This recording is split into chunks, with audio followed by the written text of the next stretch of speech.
हुए। और हमने पहले भी कहा है, जिसकी फैक्ट्री ना चलती हो, बहुत दुकान ना चलती हो, तो हनुमान जी के पांव का थोड़ा सा सिंदूर लेकर, यदि उस सिंदूर को किसी भी फैक्ट्री या दुकान में हनुमान जी के छोटे भाई गतिमान के नाम से अगर एक बिंदी भी सिंदूर की रख दी जाती है, तो वो दुकान और फैक्ट्री भी झड़के से चलना प्रारंभ हो जाती है।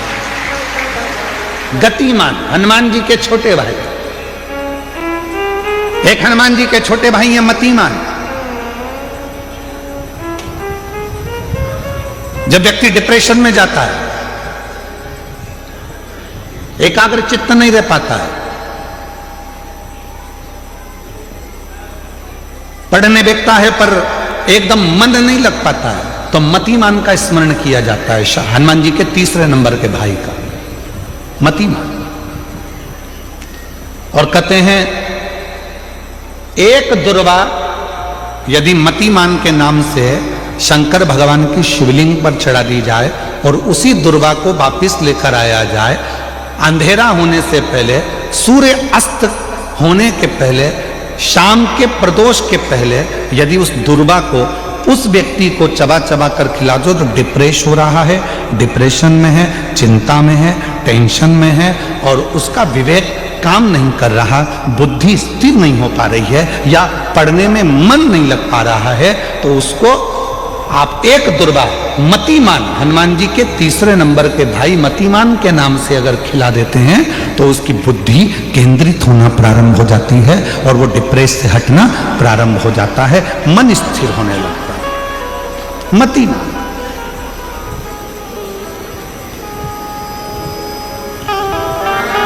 और एक नाम आता है व्रतिमान। इसका प्रैक्टिकल तुम अभी यहीं से कर लेना, ठीक है? चलते चलते मालूम पड़े तुम्हारी पार्किंग यहां से आधा किलोमीटर दूर है, ठीक है? अरे बोलो बोलो तो जम के। आधा किलोमीटर दूर तुम्हारी पार्किंग है और तुम्हारी उम्र लगभग बहुत हो गई, मालूम पड़े तुम थोड़े वृद्ध हो गए हो और तुम्हारा घुटना दुख रहा है, तुम्हारी कमर दुख रही है, चलते चलते बड़ी मुश्किल से तुम कथा स्थल तक पहुंचे हो। अब मन में आ रहा है कि मुझे वापस पार्किंग तक जाना है, कैसे जाऊंगी, पाँव तो दुख रहा है। तो एक काम आज चलते चलते करना कि कहीं सीवर वाला महाराज झूठ तो नहीं बोल रहा है, तो प्रैक्टिकल करके जाना। क्या करोगे?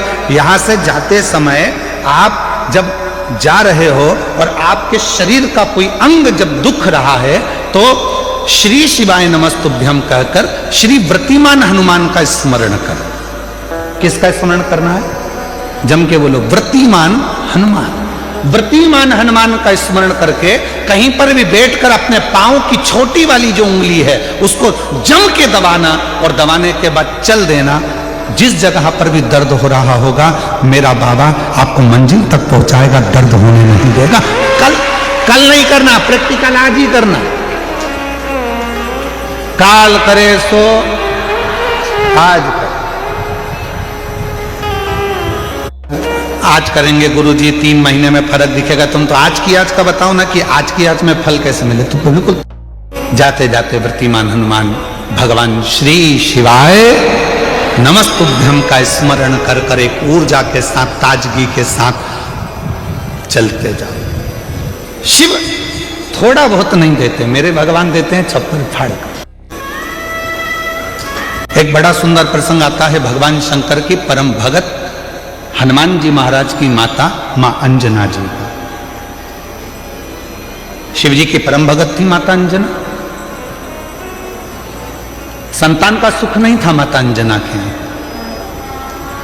संतान प्राप्ति नहीं थी माता अंजना के।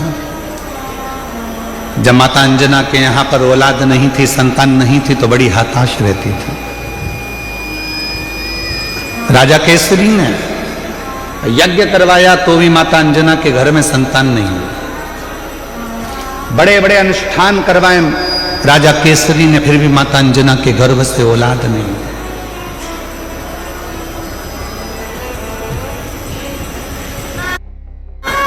बहुत कठिन। यज्ञ करवाए, अनुष्ठान करवाए, साधना करवाई, व्रत करवाए, उद्यापन करवाए, पर अंजना के घर में मां अंजना के यहां संतान का सुख नहीं। सब कुछ करा। और यही की यही तो भगवान कृष्ण के यहां भी हुआ था। भगवान कृष्ण की 16,108 रानियां, और 16,108 रानियों से जब संतान नहीं हुई भगवान कृष्ण के यहाँ, तब भगवान कृष्ण ने गर्गाचार्य बाबा से पूछा कि मेरे घर में औलाद क्यों नहीं होती है, क्या कारण है, मेरे घर संतान नहीं है। भगवान कृष्ण ने गर्गाचार्य बाबा को बुलाकर पूछा तो गर्गाचार्य बाबा ने कहा, ए कृष्ण, तुम एक एक रानी के साथ में 11-11 दिन तक शंकर भगवान के पार्थिव लिंग का पूजन करो तो तुम्हारे घर में औलाद जरूर होगी। और भगवान कृष्ण 16,108 रानियों के साथ में एक एक रानी के साथ में बैठकर 11-11 दिन तक शंकर भगवान के पार्थिव शिवलिंग का पूजन करा। तब भगवान शंकर प्रसन्न होकर वर दे दिए, हे कृष्ण, तुमने अपनी रानियों के साथ 16,108 रानियों के साथ एक एक रानी के साथ अलग अलग बैठकर मेरा 11-11 दिन तक पूजन करा है। मैं तुम्हें वर प्रदान करता हूं कि तुम्हारी एक एक रानी से 11-11 संतान होगी। और भगवान शंकर की कृपा से भगवान कृष्ण के घर में 1,77,186 बच्चे हुए, ये शिव की कृपा से। अंजना माता ने अपने पिताजी से कहा, गौतम ऋषि से, पिताजी मेरे घर में औलाद नहीं है, संतान नहीं, इसीलिए कथा कर रही है, माता अंजना के घर में औलाद नहीं थी। गौतम बाबा ने उनको समझा दिया कि शिव की आराधना कैसे करना है। उन्होंने शंकर की आराधना करना प्रारंभ कर दिया। कोई साधारण भक्ति माता अंजना ने नहीं करी, शिव जी से लगन लगाकर बैठ गई। शंकर भगवान से अब केवल संतान नहीं, शंकर भगवान को तो अब ये विचार कर कर बैठी है कि मेरे घर में अगर औलाद हो तो शिव ही मेरे घर में संतान के रूप में जन्म। इतनी श्रेष्ठ भक्ति माता अंजना ने कर ली, इतनी प्रखर भक्ति माता अंजना ने कर ली। आया समय और माता अंजना के गर्भ से भगवान श्री हनुमान जी महाराज का प्राकट्य। पर हनुमान जी महाराज का प्राकट्य तो हुआ, पर शिव जी की एक लीला है, आपको मालूम है। देवता देते हैं पल्ला झाड़ कर और मेरा महादेव देता है छप्पर फाड़ कर। अभी तक अंजना माता के गर्भ से एक भी औलाद नहीं थी, पर भगवान शिव ने कृपा कर दी तो अंजना जी के गर्भ से भी 6 बच्चों ने जन्म लिया। आप लोग कथा में श्रवण करे हैं पूर्व में, हनुमान गतिमान रतिमान मतिमान वर्तिमान, ऐसे हनुमान जी के कई भाई हुए, कई भाई हनुमान जी के। अब हनुमान जी महाराज का प्रागट्य हो गया, हनुमान जी महाराज आ गए, पूरे आनंद के साथ राम जी की सेवा करी। ये सारी कथा आप लोगों ने श्रवण करी है, रामचरितमानस में भी और शिव पुराण में भी और श्रीमद् भागवत में भी, कई जगह पर आपने इस कथा को सुना होगा। अब मूल कथा जो शिव पुराण की, स्कंद पुराण का मूल तत्व है, उसकी ओर हम बढ़ रहे हैं, जो बड़ी सुंदर कथा है स्कंद पुराण के रेवा खंड की ये कथा। पर हनुमान जी महाराज का प्रागट्य तो हुआ, पर शिव जी की एक लीला है, आपको मालूम है। देवता देते हैं पल्ला झाड़ कर और मेरा महादेव देता है छप्पर फाड़ कर। अभी तक अंजना माता के गर्भ से एक भी औलाद नहीं थी, पर भगवान शिव ने कृपा कर दी तो अंजना जी के गर्भ से भी 6 बच्चों ने जन्म लिया।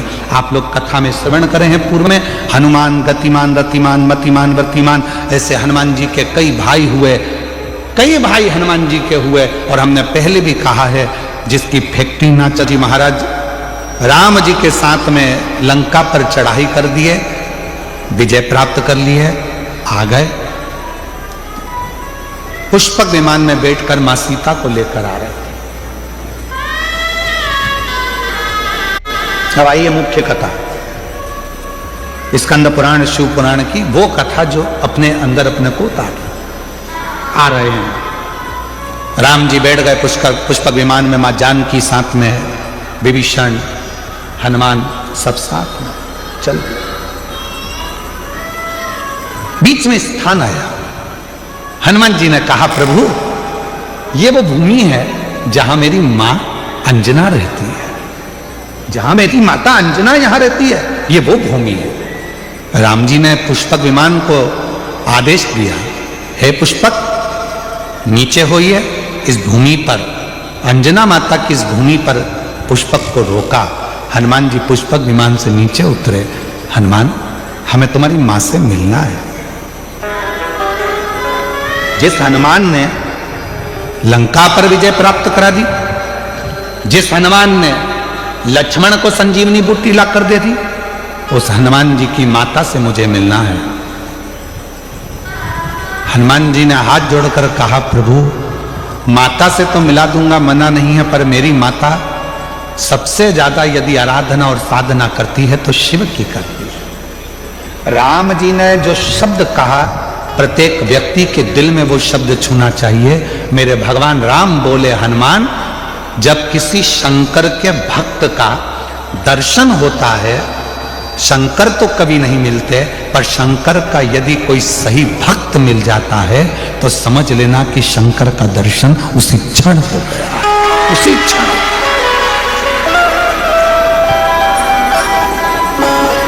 उसी क्षण शिव का दर्शन उसी पल हो गया, शंकर भगवान का दर्शन उसी पल हो गया। यदि कोई शंकर भगवान के भक्त का दर्शन कर लेता है, शिव भक्त का दर्शन कर लेता है, तो समझ लो कि शंकर भगवान का भक्त का दर्शन शिव का दर्शन। आप कौन है? क्यों लोग कहते हैं कि शिव महापुराण के कथा के पंडाल में जाकर बैठो और आपकी मनोकामना पूर्ण हो जाती है, कथा के पंडाल में जाकर बैठो शिव पुराण के और आपका मनवांछित फल प्राप्त हो जाता है? आखिर शिव महापुराण के कथा के पंडाल में ऐसा होता क्या है?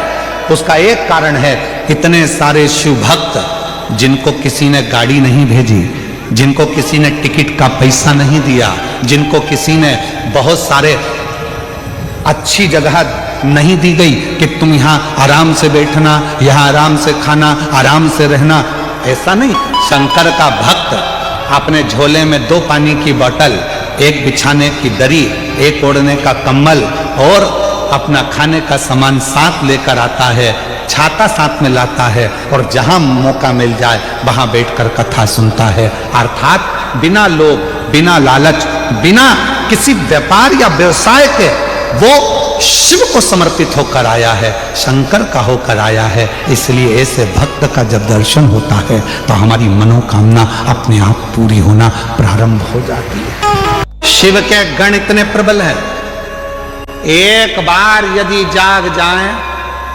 तो दुनिया में किसी की सामर्थ्यता नहीं है जो इनके आगे टिक जाए। ये कथा संत, साधु, महात्मा, प्रवचन क्या कर रहे हैं? आपको जगाने का काम ही तो कर रहे हैं।